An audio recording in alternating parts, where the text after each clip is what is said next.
Muy buenas tardes, jóvenes caficultores. Bienvenidos a una clase más de su curso integral de jóvenes caficultores, una iniciativa de Nestlé ejecutada por Fundación Conducafé a través de Plan Nescafé. En este caso, tengo pues nuevamente la oportunidad de ser moderador en esta clase. Les saluda el ingeniero Marcos Sorto. Nos encontramos transmitiendo desde las instalaciones de Nestlé Honduras, ¿verdad? En esta ocasión una transmisión especial porque nos encontramos muy alegres, dado que hoy estamos en el lanzamiento de un nuevo proyecto que pues va a beneficiar y en su momento pues ustedes también como estudiantes se darán cuenta. El día de hoy vamos a tener una clase fascinante de un tema que sin duda alguna pues día con día nosotros hemos tenido contacto y pues vamos a aprender un poco más, ¿verdad? Sobre eso y la importancia que tiene, ¿verdad? En este caso, la clase de hoy es manejo de sólidos de residuos sólidos en las comunidades, ¿verdad? En este caso nos acompaña el instructor, el ingeniero Alex Caballero. Nosotros ya lo conocemos, ¿verdad? Un ingeniero de categoría, ¿verdad? Siempre lo mencionamos, con una amplia trayectoria, tanto profesional como académica, y que hoy pues será el encargado, ¿verdad?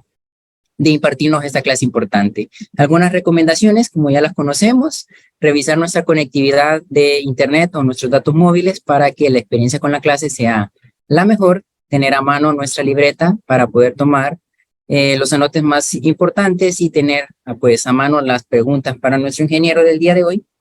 Y recordarles también, ¿verdad? Que por ahí va a aparecer el link de asistencia para que podamos registrarla. Nos encontramos en la clase número 34 de nuestro curso. Y también recordarles que nos pueden encontrar por Facebook Live, Telegram, YouTube y Instagram como Jóvenes Caficultores HN. Sin más, bueno, ingeniero, aquí sus estudiantes. Muchas gracias, Marco, por la presentación. Gracias por este espacio, ¿verdad? Hoy tenemos el honor y el gusto de compartir desde las oficinas principales de Nestlé. Ahí pueden ver que en mi fondo, ¿verdad? Que aparece sobre Nestlé. Entonces, para mí es un gusto, un placer estar compartiendo aquí con ustedes. Siempre es un aprendizaje significativo el que nosotros tratamos de transmitirles a ustedes. Tratamos de informarles y darles siempre la mejor información basándonos en conocimiento técnico de calidad, en investigaciones que se hacen, tratando de transmitir la tecnología de la mejor forma, ¿verdad? Que ustedes puedan aprender las diferentes formas de aplicar la agricultura encaminados hacia una agricultura regenerativa, que es la visión que tiene tanto Nestlé como Fundación Conducafé en esta línea, ¿verdad? En la que estamos encaminados. Los objetivos para la clase de hoy y el primero que tenemos es dar a conocer la problemática en la gestión de los residuos. Esto a nivel global, ¿verdad? Y también a nivel de país y las relaciones que hay entre los diferentes países, cómo se maneja un poco en el tema en el ámbito un poco más global, tener ese parámetro, ya que es una problemática que nos afecta a todos, principalmente en algunos países donde la gestión de los residuos no es la más adecuada. Entonces, ahí empezamos a abordar el primer objetivo de la clase del día de hoy.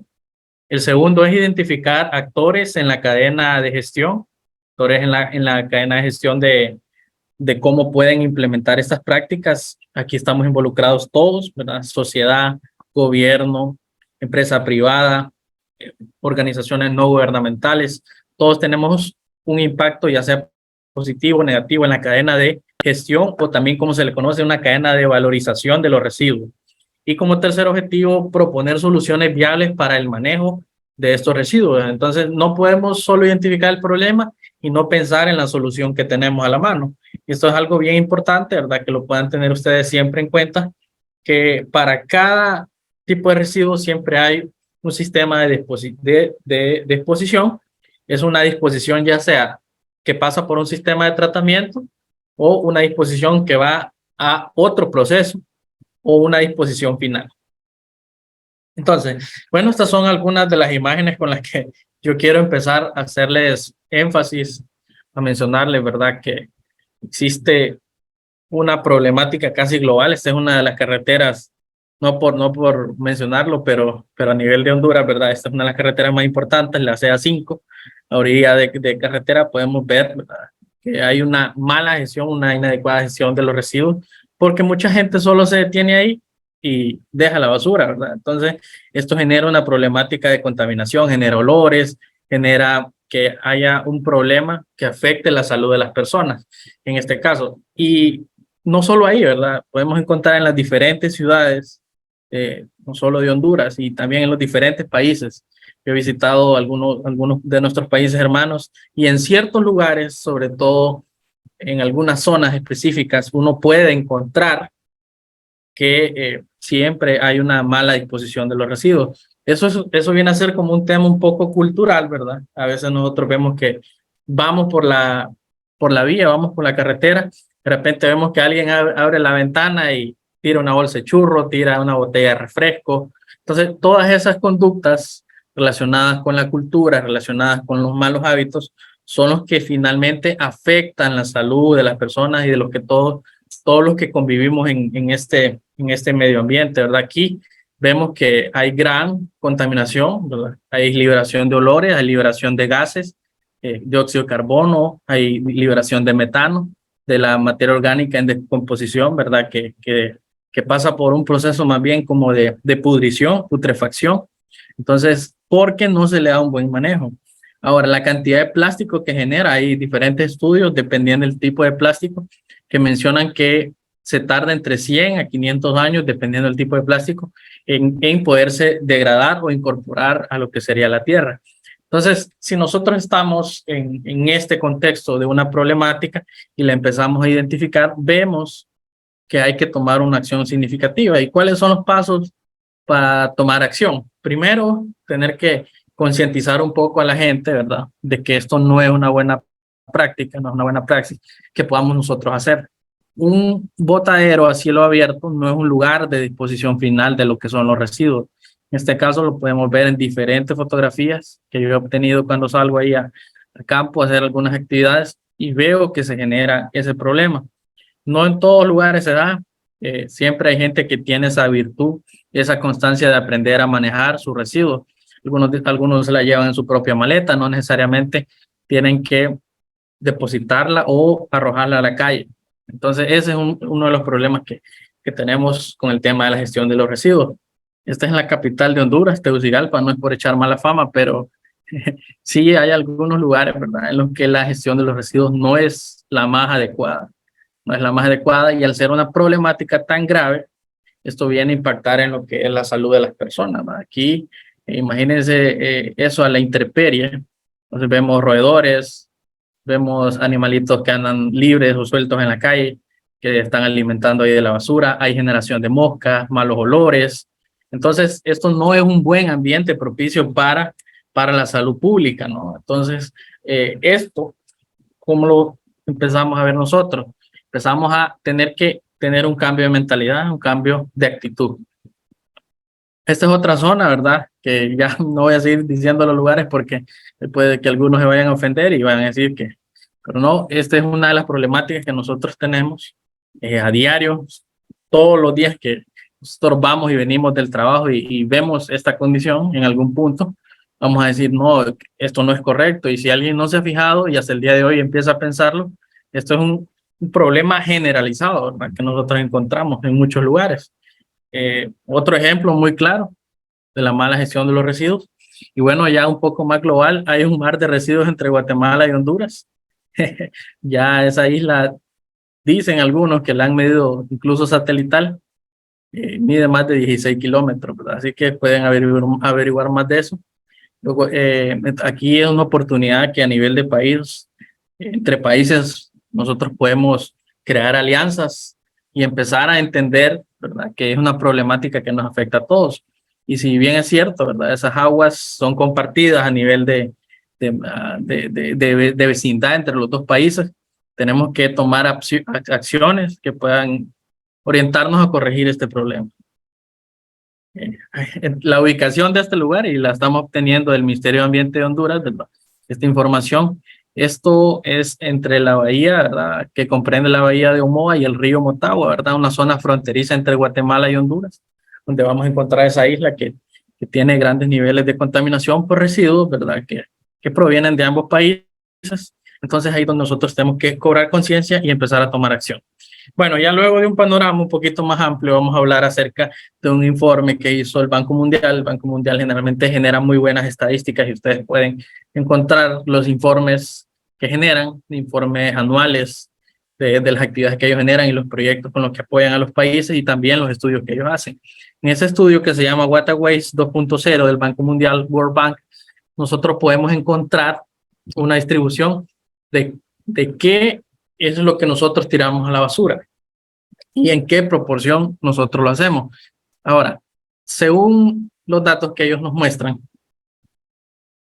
ellos dicen que se calcula que en América Latina y el Caribe incluido, cada persona genera casi 1 kilo de residuos por día. O sea que, imagínense, un año tiene 365 días. En un año, cada persona que habita habrá generado en promedio 1 kilo de basura por día, 365 kilogramos de residuos en un año. Y si tenemos 20, tenemos 30, tenemos 40 años y todo el tiempo hemos estado haciendo lo mismo, calcule usted cuánto es la cantidad de residuos que usted ha generado en su vida. Y no porque los haya generado significa que los ha depositado mal.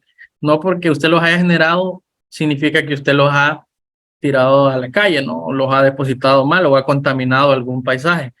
Necesariamente es porque la actividad que nosotros hacemos, y no nos vamos a engañar, la actividad que nosotros hacemos día con día involucra que se generen emisiones de forma directa o indirecta. Entonces, todas esas emisiones tienen un impacto y es parte de la actividad que nosotros normalmente hacemos. ¿Cómo vamos a decir que no nos vamos a desplazar, por ejemplo, si vamos al trabajo todos los días? Si el trabajo queda a 10, 12 kilómetros de donde yo vivo, si de repente no tengo la posibilidad de ser un poco ecológico y viajar en bicicleta, porque necesito llegar rápido, porque entro a las 6 de la mañana, yo necesariamente tengo que disponer de un vehículo que esté a mi alcance económico o disponer de una actividad que involucre movilizarme, por ejemplo, tomar transporte público. Entonces ahí estamos generando emisiones de forma directa, de forma indirecta. Entonces todas esas emisiones relacionadas con la gestión de los residuos sólidos y con el uso de algunos productos es diario. Es como la alimentación, nosotros todos los días nos tenemos que alimentar. Entonces, muchos de los alimentos que nosotros compramos vienen en bolsas plásticas, vienen en recipientes de plástico, de aluminio, de cartón. Entonces, siempre se genera un residuo. ¿Por qué? Porque estamos en un entorno, ¿verdad?, en el que no todos podemos producir los alimentos, porque muchos vivimos en la zona urbana, otros viven en la zona rural. Los que viven en la zona rural, en el campo, se encargan de producir los alimentos que necesitan en la ciudad. Entonces, esos alimentos necesitan ser conservados.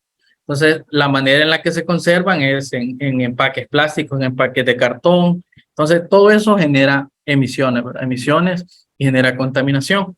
Y en relación a estos datos, unos 231 millones de toneladas se producen anualmente. Aquí es donde viene el problema. Y es que dice que más de la mitad, en proporción, corresponde a emisiones provocadas por disposición final de alimentos. Entonces, eso es preocupante. Es muy preocupante porque cuando nosotros desde una perspectiva global empezamos a hacer un análisis y sabemos que en muchas zonas, en muchos países, hay una gran necesidad, una gran carencia de alimentos. Entonces, ¿cómo es posible que las estadísticas nos reflejan que de todos los residuos que llegan al relleno sanitario, la mitad sean alimentos? Pueden ser alimentos que ya caducaron, pueden ser alimentos que van en desperdicio, pueden ser alimentos que no se aprovecharon, puede ser, entonces cualquier cosa que haya pasado, ¿verdad? O puede ser alimentos de categorías bajas, porque generalmente en la agricultura muchos productos se categorizan como productos de primera, de segunda, de tercera, a nivel de calidad. Entonces, muchos productos que no entran en el rango de calidad, a veces no se tratan bien y van directo a lo que sería una disposición final, a los residuos. Entonces ahí tenemos un problema y tenemos que empezar a hacer ese balance entre reducir un poco lo que es el consumo o el empaque en el que vienen esos productos, ¿verdad? O tratar de ver una forma en la que nosotros podamos reducir el impacto porque es mentira que lo vamos a dejar de hacer, porque difícilmente nosotros vamos a producir nuestra propia comida, todos. Siempre dependemos de alguien más que produzca nuestra comida. Y a nivel de la composición de los residuos, en el estudio del Banco Mundial, si lo vemos porcentualmente, el 52% proviene de alimentos. Entonces, ¿cuál sería la estrategia para tratar de evitar que se produzcan mayores emisiones provenientes de los alimentos? Sería, como esto es un componente de material orgánico, si estos alimentos ya no se pueden aprovechar, no se pueden orientar hacia alimentación animal, si ya no se pueden utilizar en alimentación animal, lo que sería idóneo o la estrategia que tenemos ahí es trabajar la parte de abonos y bioinsumos orgánicos. Esa es la estrategia que tenemos ahí para tratar de evitar que todos esos productos vayan a finalmente contaminar en la fase de disposición final. Disposición final ya me refiero cuando ya los residuos pasaron por esa cadena de valorización y van a un relleno sanitario para ser enterrados y ser tratados. ¿Qué otros tipos de productos se generan a nivel de contaminación? Bueno, papel y cartón un 13%, plástico 12%, vidrio 4%. El vidrio y el papel y el cartón tienen una cadena de reciclaje muy interesante, porque incluso hay empresas que se dedican a copiar el vidrio, a tratar de darle un segundo destino a lo que corresponde con el tratamiento de los residuos. Hay metales también, ¿verdad? Los metales también tienen un aprovechamiento secundario que pueden pasar por una cadena de reciclaje, y ese tipo de cadenas de reciclaje se conocen como cadenas orientadas hacia lo que es la economía circular. Este es un tema que me apasiona mucho a mí y siempre estoy como averiguando y aprendiendo qué se hace. Por ejemplo, a veces se generan a nivel de metales residuos que vienen a partir del hierro, que vienen a partir del cobre. Entonces, esos metales, o incluso del aluminio, que es uno de los metales más maleables o que la gente más trabaja, entonces estos los utilizan para producir otros tipos de productos. Una vez vi utensilios de cocina, freidoras, vi sartenes, vi tenedores, cuchillos que eran hechos a partir de aluminio reciclado. Tuve esa oportunidad de poder ver, ¿verdad? Una empresa que proveía esos productos, solo por mencionar, ¿verdad? ¿Qué son los residuos, verdad? Esta es una forma un poco más elegante de decirlo, pero un poco más optimista. ¿Por qué más optimista? Porque nosotros generalmente a todo aquello que ya no funciona, o que ya no queremos, o que no le vemos una utilidad, le llamamos basura. Pero ese es un término mal utilizado, porque de ahí justamente surge una frase muy interesante que es: lo que es la basura de unos es el beneficio de otros, ¿no? Entonces, en este caso, muchos de esos productos de los que estamos hablando, de la composición porcentual de residuos que generan, tienen todavía una vida útil o se pueden reciclar y las personas lo pueden aprovechar.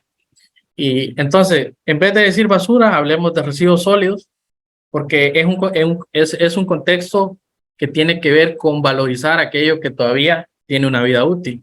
Entonces, los residuos sólidos constituyen aquellos materiales desechados tras su vida útil y que por lo general o por sí solos carecen de un valor económico.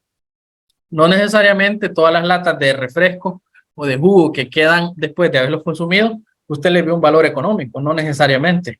Usted le puede ver un valor económico si hay una empresa o un centro de acopio o alguna cadena de gestión de residuos que se dedique a comprar esos productos por peso y que estén dispuestos a ellos a pagarle por la cantidad. Entonces usted puede decir, bueno, entonces recolectar estos residuos a mí me va a generar un ingreso económico. Entonces, por lo tanto, yo lo que voy a hacer es tratar de aprovechar. Entonces, pero la gente generalmente en los residuos no le ve un valor económico. Entonces, a partir de que nosotros le vemos un valor económico o un valor ecológico, empezamos a entender que ya no vamos a llamarle basura, le vamos a llamar residuos sólidos. Entonces, muchos de ellos se componen principalmente de algunos desechos que hemos estado hablando. Por ejemplo, algunos materiales, ¿verdad?, que resultan de la fabricación, transformación o utilización o aprovechamiento de bienes y servicios de consumo humano, que es lo que hablamos anteriormente. Y para hablarlo así de una forma un poco más interesante y decir, bueno, vamos a clasificar un poco los residuos sólidos, vamos a tener una idea un poco global. Hay diferentes clasificaciones, pero para que lo veamos así práctico, vamos a hablar de residuos peligrosos y de residuos no peligrosos. Los residuos peligrosos incluyen estos que podemos ver aquí, algunos que se componen de residuos hospitalarios, que pueden ir con algún patógeno que pueden afectar, que va con sangre, que va con toda esa parte de residuos hospitalarios, son residuos peligrosos, que no es el mismo manejo que nosotros le damos a los residuos normalmente. Ahí, ¿qué otros residuos peligrosos? Son residuos que provienen de la industria del petróleo, aceite, combustibles. Tenemos otro tipo de residuos que también son peligrosos, algunos aerosoles, envases de plaguicidas. El día de ayer tuvieron la clase, ¿verdad? Tuvimos una clase muy interesante con un invitado que nos hablaba acerca de un programa de reciclaje. Ese es un ejemplo de empresas que se pueden dedicar a darle un tratamiento a esos residuos que son peligrosos. Botes de pintura, botes de thinner, botes de aceites, baterías, filtros de vehículos o de cualquier maquinaria. Entonces, todo ese tipo de productos son residuos peligrosos y nosotros como consumidores no necesariamente podemos actuar sobre eso, ¿verdad? Lo importante sería que hubieran empresas que puedan aprovecharlo y que puedan darle un segundo uso. Pero nosotros como consumidores, como personas que estamos entendiendo y estamos aprendiendo este tema, lo lógico aquí y el camino en el que nosotros nos queremos orientar es a tratar de racionalizar el uso de estos productos, tratar de emitir lo menos que se pueda, ¿verdad? Es como el consejo así a idea general. No tenemos una idea y tratar de que las personas no se expongan a un residuo peligroso. Hace tiempo escuché la historia, ¿verdad? De alguien que se dedicaba a quemar la basura. Era en una comunidad en la que yo visité una vez. Entonces, en esa comunidad, esas personas se dedicaban como a quemar siempre a quemar los residuos, a quemar la basura, los plásticos, todo. Y una vez una señora contó una experiencia que ella perdió un ojo porque ella se puso a quemar. Normalmente lo que hacía, reunía toda la basura del patio, la hojarasca y todos los plásticos que tenía ahí y empezó a quemar la basura. Entonces, una botella de un aerosol estaba ahí y cuando empezó a quemar todo, el aerosol explotó porque pues es peligroso, ¿verdad? Tiene gases inflamantes, entonces explotó y le dañó un ojo. Entonces esos residuos peligrosos son con los que hay que tener muchísimo cuidado y en lo que no necesariamente nosotros podemos hacer un manejo. Por otro lado, tenemos otro tipo de residuos que no son peligrosos, muy comunes, papel, aluminio, plástico, vidrio, cartón, que nosotros podemos aprovechar, ¿verdad? Para darle un segundo uso e introducirnos a lo que es la economía circular. Este objetivo, ¿verdad? Que viene ahora, se es relacionado con el panorama mundial de los residuos sólidos. Con este panorama mundial de los residuos sólidos, nosotros empezamos a entender cómo funciona, cómo se maneja esa parte de la gestión de los residuos y las estrategias que nosotros tenemos que implementar para que no afecte la salud de las personas en general. Entonces es muy importante que lo podamos entender. Según este estudio del Banco Mundial, Water Waste 2, ¿verdad? O Water Waste 2, hay un porcentaje de distribución de estos residuos a nivel mundial y a nivel regional. Esto se produce anualmente y hay algunas zonas del planeta en las que se produce en mayor o menor cantidad. Por ejemplo, en Asia Oriental y el Pacífico, vemos que en base a este estudio ellos reflejaban que se generaban 468 millones de toneladas de residuos en un año. Y el que menos generaba aquí en este estudio fue Oriente Medio y Norte de África, 129 millones de toneladas de residuos. Una tonelada son 1.000 kilogramos en peso, hablando en masa. Entonces, si nosotros convertimos esas millones de toneladas a kilogramos, vamos a ver que es una cantidad de residuos enorme y nos imaginamos juntar toda esa cantidad de residuos, sería una montaña completa de residuos que habría que eliminar o tratar. Entonces, aquí vemos otro concepto importante, ¿no? Que es la clasificación o separación. Esto me gusta mencionarlo, porque nosotros por obligación legal, cada país tiene su normativa, ustedes pueden consultar, vemos que tenemos jóvenes de Latinoamérica, del Caribe, de Estados Unidos, de Europa, de Sudamérica y de Norteamérica, que se conectan en la clase con nosotros. Entonces ustedes infórmense, ¿cuál es la normativa, cuál es la ley o el reglamento que debemos seguir en mi país para la gestión de los residuos sólidos? Muy posiblemente sí exista, y yo creo que sí, porque he estado revisando algunas, revisé la de Honduras, la de Costa Rica, revisé la de El Salvador. Se puede encontrar que muchos de esos tienen obligaciones legales. Para leerles este artículo. Según el artículo 3 del Reglamento para el Manejo Integrado de los Residuos Sólidos, establece como cumplimiento obligatorio para las alcaldías, municipalidades, toda persona natural o jurídica, pública o privada que como consecuencia de sus actividades normales, generen o manejen residuos sólidos, ya sea como productor, como importador, distribuidor o usuario de un bien. Así que nosotros por ley estamos obligados a darle una disposición final a esos residuos. Y esa disposición final puede ser ya sea un tratamiento, reciclarlos o finalmente esos residuos que ya no se pueden tratar, que vayan a un relleno sanitario o que vayan a un sistema de tratamiento relacionado con el marco regulatorio de su país que implique que esos residuos reciban un buen tratamiento. No vamos a tirar esos residuos en la calle, no lo vamos a tirar en las fincas, no, vamos a tratar de asegurarnos que eso llegue a los lugares correspondientes. Y me gusta tratar este tema porque a veces surgen preguntas. Bueno, nosotros que estamos alejados de la zona rural, me preguntaron una vez cómo nosotros deberíamos tratar los residuos si en nuestra zona, que es una zona rural, no llega el tren de aseo, no llega el camión. Pues es una pregunta interesante porque los residuos orgánicos, que son la mayor parte, más del 50%, eso sí se pueden tratar y se pueden convertir en abonos orgánicos. Los demás deberían separarse y deberían entregarse con las personas correctas, llevarlas a un centro de acopio o en su defecto, cuando nos acerquemos a las comunidades que son un poco más pobladas o los lugares donde sí pasa el tren de aseo, darles ahí una disposición final. Y es aquí donde nosotros como agricultores nos empezamos a preguntar, bueno, si yo vivo en una zona rural, ¿cómo yo puedo tratar esos residuos?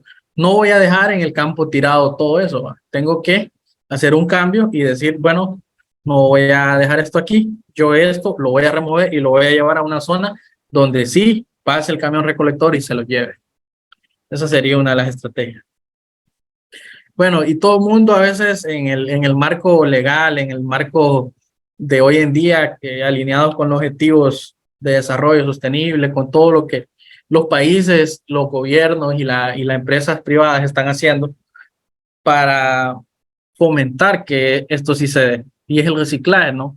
Pero antes de reciclar, nosotros tenemos que empezar a conocer esas estrategias. Ya la parte de reciclaje viene a ser una estrategia un poco amplia, pero que tiene que ver con otro tipo de cosas. Primero, hay que tener un cambio de mentalidad, lo que les decía al principio. Si vemos que esto es un problema que nos afecta a todos, tenemos que buscar a cambiar nuestra mente, capacitarnos, educarnos, porque una persona sin datos, sin información, solo tiene una opinión. Entonces, eso es importante tenerlo en cuenta. La reducción del consumo. ¿Por qué? Porque aquí yo empiezo a decir, bueno, cada vez que yo voy al supermercado, a mí me dan 10 o 15 bolsas plásticas para llevar para mi casa. Entonces, en vez de que me den 10 o 15 bolsas plásticas, yo puedo llevar mis propias bolsas para que no me vuelvan a dar bolsas, ¿verdad? Bolsas plásticas, porque eso genera más contaminación. O puede utilizar una mochila y en su mochila o puede utilizar bolsas de un poco más resistentes de canasta que usted las puede utilizar para reciclar. Otra forma, antes de reciclar, nosotros tenemos que reutilizar o buscarle nuevos usos.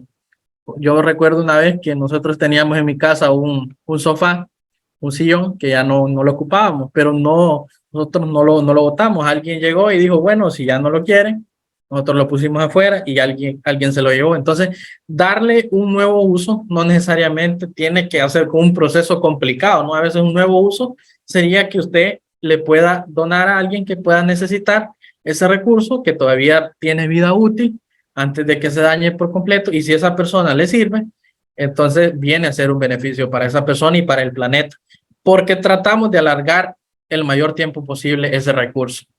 Ahora, es muy importante, y viene este comentario a lo que les decía, que hay que tener cuidado con reutilizar envases de residuos peligrosos. Y aquí me remito al uso de plaguicidas, ¿verdad? En la agricultura. Entonces, si estamos utilizando plaguicidas en la agricultura, los envases no tienen que quedar al alcance de niños o al alcance de personas que puedan darle un mal uso. ¿Qué es un mal uso? Bueno, una vez en una zona de montaña yo vi que alguien estaba consumiendo agua en un bote de herbicida. Y eso es muy, muy peligroso. ¿Por qué? Porque, bueno, dicen, no, nosotros ese bote de herbicida, nosotros solo lo lavamos y queda listo, queda como nuevo. Entonces, si queda como nuevo, no hay ningún problema, ¿no? Si queda como nuevo, yo básicamente lo que voy a hacer es tomar esa agua que está ahí, pero eso genera un problema de salud porque mucho del plaguicida a veces queda retenido en las paredes de lo que sería el producto. Bueno, ya casi vamos dos y media, ya tienen el chat habilitado ahí por si quieren enviar sus consultas, sus comentarios, estamos abiertos a escuchar todo eso que ustedes quieran manifestarnos. Entonces, otro ejemplo que a mí me gusta siempre mencionarlo con el tema antes de decir vamos a reciclar plástico y vamos a reducirlo, bolsas que van en bolsa. Eso a mí en el supermercado me genera siempre esa incertidumbre, ¿no? Porque a veces viene la fruta empacada y aparte de que la fruta viene empacada, ya la fruta tiene una cáscara natural que por años la planta ya desarrolló esa protección para que sus frutos tengan cáscara. Por ejemplo, unas naranjas, unos mangos, un aguacate, ellos tienen una cáscara, ¿verdad? Un recubrimiento que los protege del alimento que está interno.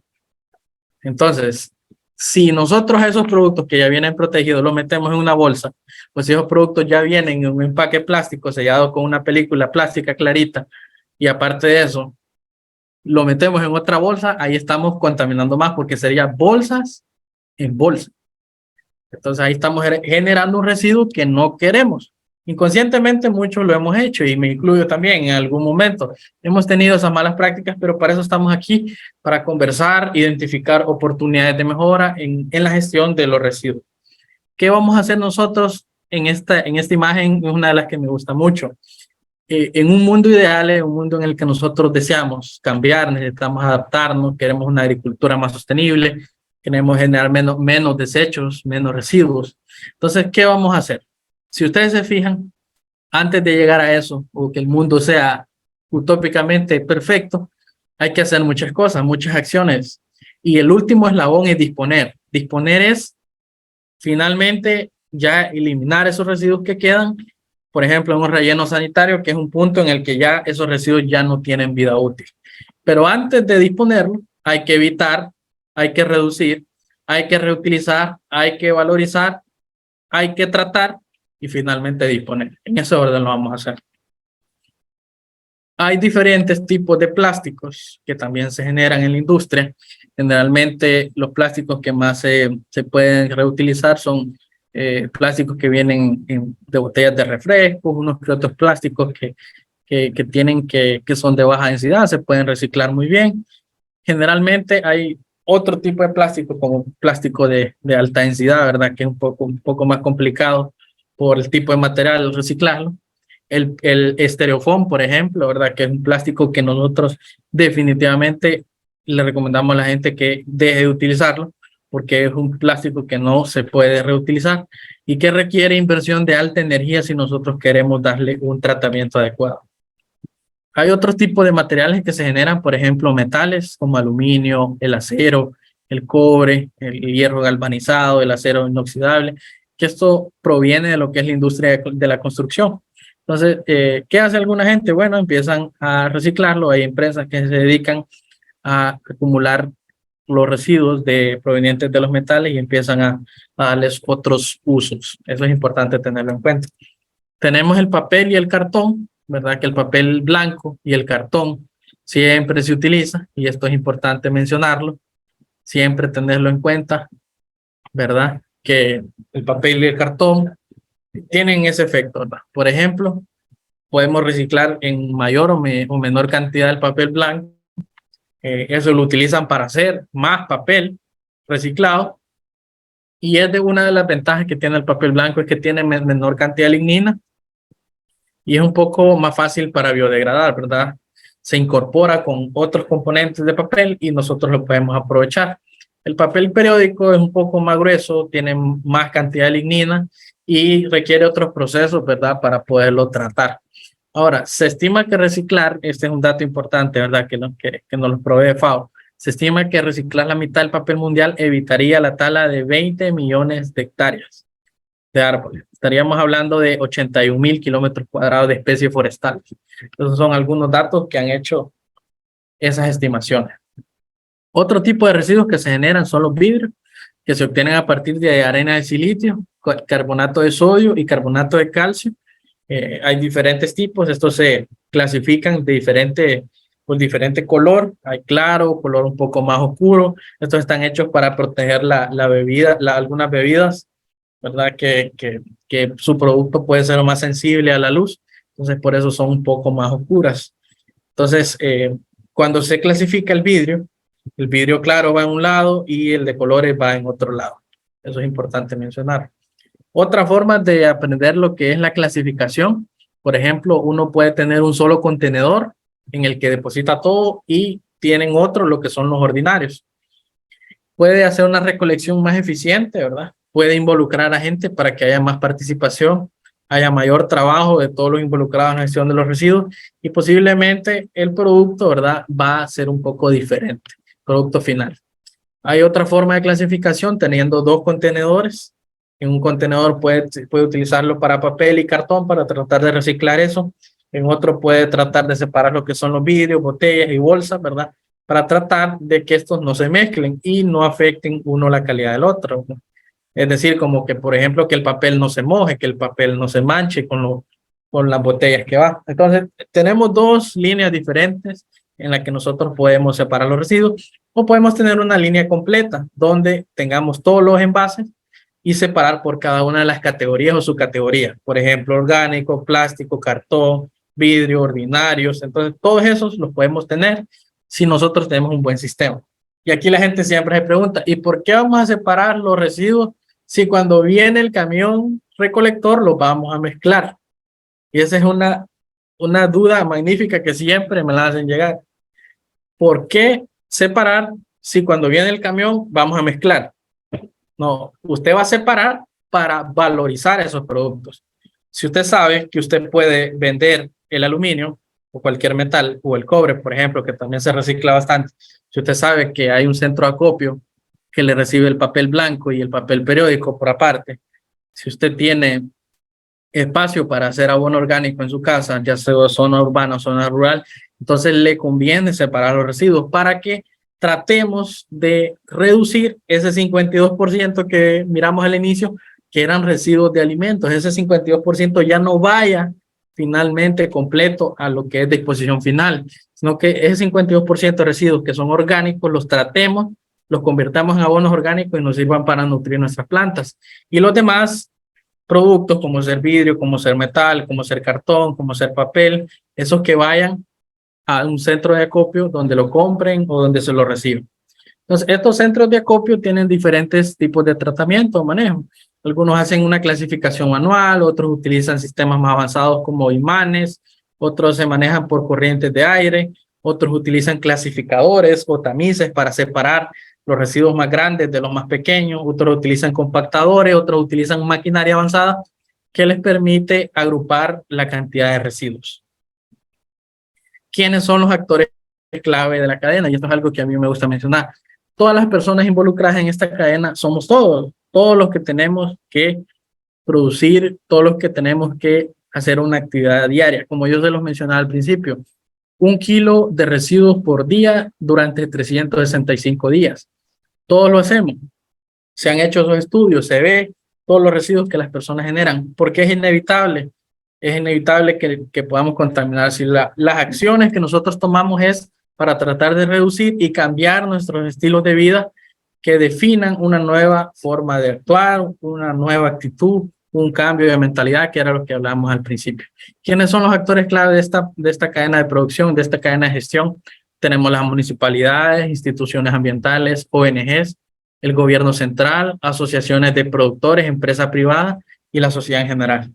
Todos estamos involucrados en esta parte y todos somos parte de una red global. Ahora red global porque con el internet y la red estamos conectados y podemos aprender más de este tema y podemos capacitarnos y entender y ver el problema y tratar de proponer soluciones. Y vamos a ir cumpliendo con el tercer objetivo, que son alternativas para el manejo de los residuos sólidos. Entonces, estas alternativas son las soluciones viables, que de alguna forma ya lo hemos hablado. En finca, esta es una estrategia muy buena, muy amplia, que le permite a los productores alinearse con las estrategias de certificación, porque ahora los sellos de certificación tienen una serie de categorías o parámetros a evaluar, y dentro de esos parámetros está la buena gestión de los residuos, así como otros tipos de parámetros, como tener letrina, como tener acceso a áreas de descanso, como tener acceso a agua potable, como todos esos parámetros que nosotros en finca son importantes para el tema de certificación. Así lo es la gestión y el manejo de los residuos sólidos. La mayoría de las certificaciones lo piden y es algo que hay que manejarlo porque es parte del control operacional que yo tengo de mi finca, de las actividades que yo manejo en finca. La separación, lo que yo les hablaba, importante separarlo para darle un uso final. Hay empresas, centros de acopio que reciben el aluminio, que reciben el hierro colado, que reciben el cobre para hacer más productos de eso, reciclarlo y transformarlo. Hay empresas que reciben botellas plásticas, hay empresas que reciben papel, la parte orgánica, convertirla en residuos orgánicos que puedan finalmente nutrir las plantas. Y la parte del vidrio, que el vidrio también hay que saberlo manejar para que no vaya a provocar heridas cuando lo estamos manipulando, que ese vidrio se quiebre y no. Entonces hay que darle un buen manejo. Eso es importante mencionar. Buenas prácticas en finca que nosotros ya hacemos, ya nosotros conocemos y siempre hablamos en cursos de jóvenes caficultores, el manejo de la pulpa de café, que este sí ya sería un residuo que proviene de un subproducto, que viene de un proceso como lo es el proceso del despulpado del café, para que convertir el café en cereza a pergamino, ¿verdad? Ustedes en las clases de calidad lo vieron con el ingeniero Frederick, vieron esa parte de lo que sería cosecha y post cosecha. Es importante que lo tengan en cuenta. ¿Y cuáles estrategias tenemos aquí? Bueno, hacer abono orgánico, compost, hacer bokashi, hacer lombricompost, aplicar microorganismos. Entonces, todas esas estrategias van encaminadas al manejo de los residuos sólidos en las comunidades. Y manejo de residuos sólidos provenientes de la cocina, por ejemplo, tenemos en este caso el compostaje que permita hacer un abono orgánico para nuestras plantas. Así como lo podemos ver, lo podemos hacer en una cubeta, en una cesta, en un área bajo techo, donde no vaya a generar malos olores y que esté alejado de la casa. Todo esto se puede procesar, miren, residuos que vienen de verduras, de la parte de la cocina. Aquí es importante que no vayamos a meter grasas o aceites que vienen de la cocina, por ejemplo, porque cuesta un poco más que se degraden. Los microorganismos no son tan eficientes aprovechando las grasas, son más eficientes aprovechando los productos que tienen carbono, como por ejemplo todos esos productos que vienen de la parte de frutas y vegetales son muy eficientes. Las botellas plásticas, ¿verdad? Generalmente este tipo de botellas son las que son más fácilmente poder reciclarlas, entonces ustedes pueden aprender de eso y tratar de reducir el tema de las botellas plásticas. Con los metales y electrodomésticos, ¿verdad? Ese es un manejo bien diferente porque no es que usted se le arruine el microondas y de una vez compra otro, ¿verdad? Sino que si tiene el dinero lo hace a veces. O no es que usted se le arruine el televisor por algo y ya lo bota. Si tiene el dinero, a veces la gente lo hace. Pero en estos países, ¿verdad? En los que nosotros tenemos a veces dificultades para acceder a recursos, la estrategia que nosotros tenemos ahí es si el aparato todavía funciona y es un problema menor, lo podemos reparar y ese aparato no solo le va a durar 5 años, sino que posiblemente le puede durar unos 2 o 3 años más. Entonces usted ya se evitó de generar en menos tiempo esa emisión por contaminación de un electrodoméstico. Entre esas soluciones importantes, esta es una foto que vi, no me acuerdo en qué publicación, pero me pareció interesante porque no había visto cómo poder aprovechar en otro tipo de usos lo que sería el manejo de las llantas y todo eso. Entonces, sí he visto que en jardinería, en paisajismo y en agricultura se hacen como el uso de llanta para poder retener el suelo, se hacen como muros de contención, se hacen en maceteras de las mismas llantas, pero este es un uso diferente, ¿verdad? Porque se utiliza una llanta de tamaño grande, puede ser una llanta de tractor o de camión, como un bebedero para el ganado, ¿verdad? Sin ningún problema. Si el agua está limpia y la llanta todavía internamente está bien, no creo que le afecte en la calidad del consumo del agua a los animales. Este es otro tipo de solución. Por ejemplo, un montón de cestas plásticas que estarían generando un problema, posiblemente un vertedero o un botadero a cielo abierto, sirven como comederos para alimentación de ovejas y de cabras. Este es un uso importante en la agricultura. Esta es una estrategia, ¿verdad?, que nosotros la promovemos bastante desde la Universidad ERT en Costa Rica. Promovemos lo que sería el uso de agricultura vertical con alternativa de uso plástico. Y esto es importante porque, por ejemplo, este plástico que proviene de otro proceso de la finca puede generar un problema. Entonces, estos plásticos, ¿qué se hace con ellos? Se genera como un estilo salchicha, se rellena de tierra y ahí se puede hacer cultivo de agricultura vertical. Eso es un modelo de agricultura basado en lo que es agricultura urbana y periurbana. Miren que se ve hasta decoradito esta estrategia de poder hacer camas de siembra, contorno o camas contenidas, ¿verdad? Para poder hacer cultivos de hortalizas y se ven en condiciones muy aptas para poderlo hacer. Este es un cultivo de cebollín aprovechando residuos de repente tuberías en forma hidropónica o aprovechando lo que sería estas esponjas. Con esas esponjas se le da una especie de sustrato para que el cebollín pueda crecer. Miren una bicicleta que en otros lugares la bicicleta podría estar generando un problema de contaminación y aquí incluso está generando un efecto de paisajismo, un efecto decorativo en lo que sería manejo de la agricultura también.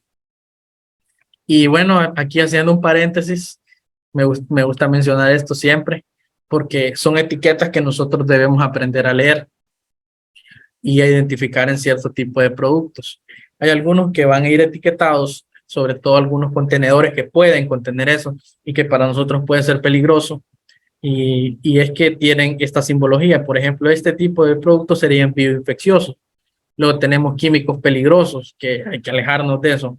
Tenemos etiquetas de químicos, de equipos o residuos radioactivos, desechos inflamables que pueden dañar su piel, desechos corrosivos, desechos reactivos que pueden, en presencia de temperatura o en presencia de luz, puede generar una explosión o en presencia de movimiento también.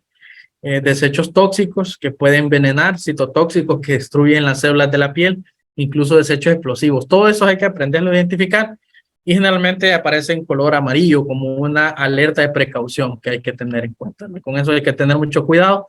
Hay empresas que cobran servicios le cobran a las empresas o hacen esa parte de la gestión de los residuos de otra forma, ¿verdad? Le trabajan a las alcaldías, a las municipalidades y hacen una recolección de los residuos y ellos se encargan de dejarle esa disposición final.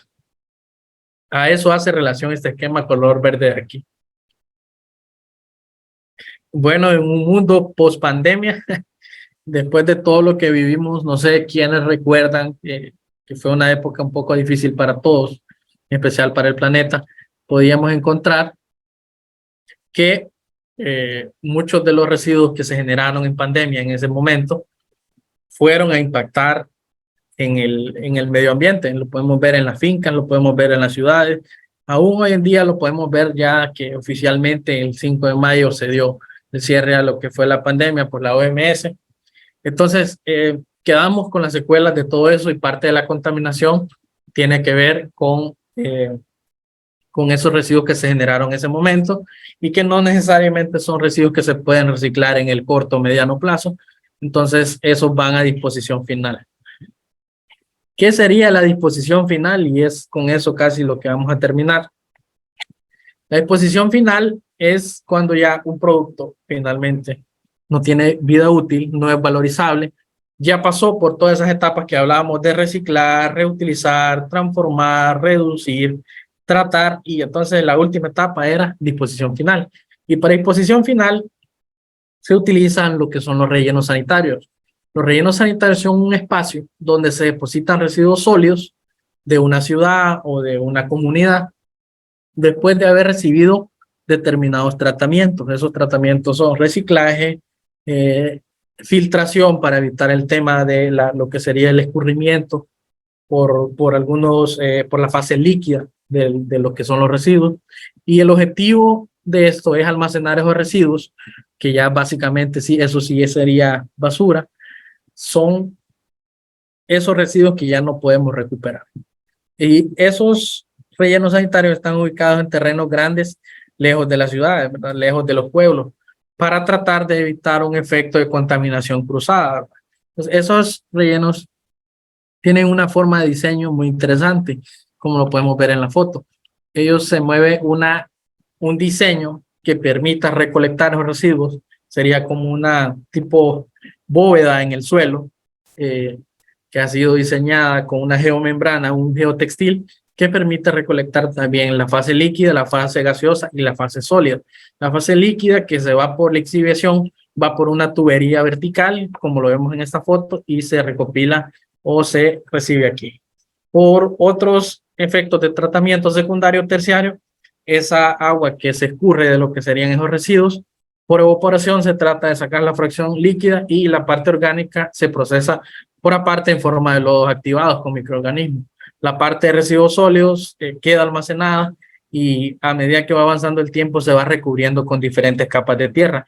Capa 1, capa 2, capa 3, cuando ya el almacenaje se va completando. Una vez que se completa el relleno sanitario, en la parte superior se trata de hacer un área verde, un bosque, un área verde que pueda tratar de remover o compensar un poco las emisiones de contaminación provenientes de algunos gases de efecto invernadero que se generan como parte de la putrefacción de la materia orgánica, por ejemplo, dióxido de carbono, metano, óxido nitroso que se genera en esos procesos. Entonces, así se ve más o menos cuando se está rellenando, se va completando la capacidad adquirida que tenga. Tiene todo un estudio técnico para evitar que los residuos se infiltren, los lixiviados de la basura y vayan a contaminar fuentes de agua o acuíferos. De hecho, esa geomembrana puede ser de un espesor de 3 o de 4 milímetros diseñada también con una forma hidráulica para poder evitar que esos lixiviados contaminen o generen un problema. También algunos tienen una cobertura que atrapa y le llaman trampa de gases porque atrapa esos gases y los incinera. Por ejemplo, el metano puede tener una pequeña torcha, puede tener una salida del gas y se puede reducir, se puede oxidar lo que sería el uso del metano para convertirlo en dióxido de carbono. Me gusta poner este ejemplo de un botadero a cielo abierto que había en el famoso Jardín de Moravia en Colombia, que se convirtió en una zona de reserva, en una zona ya de agricultura, de producción, una zona paisajística. De ser esto un lugar que provocaba muchos problemas sanitarios y de salud pública a ser esto que tenemos hoy en día. Y hay un pequeño video que lo explica, pero debido a que me extendí un poquito, ahí se lo voy a compartir a través de WhatsApp, porque ya fácilmente llegamos a la fase de preguntas. Y quiero cerrar con estos mensajes que para mí son importantes, ¿no? Y son como reflexivos. El primero que tenemos en esta imagen, que es como de internet, dice, le dice un niño a su papá, papá, esos son los hombres de la basura, le dice. Y le dice el papá, no hijo, son los hombres de la limpieza. Los de la basura somos nosotros, que la generamos y la tiramos a la calle. Ese es un mensaje relacionado con la conciencia. Tengo otro por aquí. Esto es lo que tú haces, ¿verdad? O hacemos inconscientemente, y esto es lo que provocamos a veces, ¿verdad? Dándole una mala disposición a los residuos. Como decía Clint Eastwood, todo el mundo habla sobre cómo dejarle un planeta mejor a nuestros hijos, pero deberíamos intentar dejarle mejores hijos a nuestro planeta. Les agradezco por su atención y por su participación a través del chat y por estar aquí acompañándonos en la clase. Muchas gracias. Excelente presentación, ingeniero Alex, muy detallada y sobre todo muy importante porque no es que nosotros estemos exentos de este tema, de hecho somos parte de la cadena, ¿verdad? De manera consciente o inconsciente nosotros pues generamos basura y qué mejor que pues tomar esas prácticas, esas buenas prácticas para reducir, ¿verdad? Que podamos reciclar, ¿verdad? Y mejorar pues nuestra armonía con el planeta. ¿Algunas preguntas? Bueno, nuestros estudiantes envían saludos, una excelente clase desde El Salvador, Guatemala y de todo el territorio nacional. Nos preguntan, ¿cuál es la diferencia entre separar los residuos y reciclar? Gracias, ingeniero Marco, por la pregunta. Separar los residuos tiene que ver con la valorización que yo le voy a dar a cada uno por separado. Es decir, yo separo el papel del cartón, del plástico, de los metales, del orgánico, para cada uno de ellos darle un destino diferente. Por ejemplo, el orgánico yo sé que lo voy a destinar a producción de abonos orgánicos, así evito ese problema. Puedo ayudarme con la lombricompost, puedo utilizar la lombriz roja californiana para ayudarme a hacer abono orgánico. Entonces, yo ya separé eso para tratar de evitar ese problema. Separé el papel y el cartón. Si encuentro una empresa que me lo compre, se lo vendo, se lo dono, con tal de no generar contaminación. Si encuentro una empresa que compra también equipos electrónicos, también lo vendo y ahí voy haciendo una cadena que esto se le conoce como economía circular. No entramos tan en detalle hasta ese punto y es algo que me gusta mucho a mí hablar. Y es que la economía circular va relacionado con un componente ya más avanzado, un componente de concientización en el que ya las personas estamos conscientes de nuestras acciones, pero queremos darle un valor no solo ecológico a lo que estamos haciendo, sino un valor económico. Y esas acciones de reciclaje son parte de una economía circular, donde los productos no necesariamente tienen valor en sí mismos, pero cuando esos productos están en el lugar correcto, tienen un valor increíble. Creo que esa sería mi respuesta. Excelente, ingeniero. Tenemos otra consulta por aquí. Nos dice Edwin Rodríguez, ¿qué produce más contaminación? ¿Quemar la basura o dejarla en el suelo? Eso es interesante, ¿no? Porque ninguna de las dos es una buena estrategia de manejo de residuos. Quemarla genera ya una contaminación directa porque usted está lanzando todos esos gases de efecto invernadero a la atmósfera directo. Ahí ya está contaminando directo el aire. Usted está a la atmósfera lanzando eso. Y lo otro tampoco es correcto. ¿Por qué? Porque si usted deja los residuos en el suelo, contamina el suelo. El plástico, hablábamos que tarda de 100 a 500 años, dependiendo del tipo de plástico, en descomponerse, en degradarse. Y prácticamente en 500 años ninguno de los que estamos aquí va a estar, pero el planeta va a estar y muy posible nuestros descendientes van a estar. Y si no le dejamos un buen planeta, y si tampoco dejamos buenos habitantes, no vamos a preservar los recursos naturales que tenemos. Entonces la estrategia es todo lo que hemos hablado aquí, pero no tratar de eliminarlos por completamente, sino que deben pasar por diferentes etapas. Excelente, ingeniero. Bueno, con eso hemos terminado esta ronda de preguntas. Agradecerle pues a todos nuestros estudiantes por su presencia, siempre motivándolas a seguir con las clases, ¿verdad? Ya llevamos un buen porcentaje de este curso integral, entonces ya estamos bien adelantados. Pues invitarles, ¿verdad? Que siempre sigamos pendientes de nuestras clases, recordarles que también a las 6 hay clases por si queremos nuevamente recibirlas, son bienvenidos, ¿verdad? Y estar siempre pendientes de nuestras publicaciones. Ingeniero, tiene su tiempo para despedirse. Muchas gracias a todos y bueno, de parte de todo el staff de Nestlé y gracias a que se dio la oportunidad y el honor de transmitir desde las oficinas principales de Nestlé en Honduras. De parte de todo el equipo les enviamos un gran saludo, les motivamos a que puedan continuar en cada una de nuestras clases compartiendo, invitando a más gente, siempre vamos a tener buenos temas, siempre vamos a traer invitados que van a generar mucho conocimiento para ustedes y como lo decía el ingeniero Marco al principio, estamos en el lanzamiento del proyecto Plan Nescafé. Plan Nescafé va a venir como un modelo a beneficiar lo que es la agricultura sostenible por medio de un modelo de agricultura regenerativa. Creo que eso es importante mencionarlo y vamos a estar atentos a cualquier comunicación con ustedes para que aprendan sobre esto y sobre las demás iniciativas que tiene el Plan Nescafé en Honduras y cómo estas se extienden a través de los diferentes países. Tenemos jóvenes de 19 países que han estado aprendiendo y compartiendo todo acerca de jóvenes caficultores y es un orgullo y un honor que ustedes sean parte de todo esto. Muchas gracias, les deseo muchos éxitos y bueno, ahí cerramos con este mensaje, ¿verdad? De un mensaje de conciencia, un mensaje de cambio. Y que muy buenas tardes y seguimos aquí a las 6 y mañana con otro nuevo tema. Buenas tardes.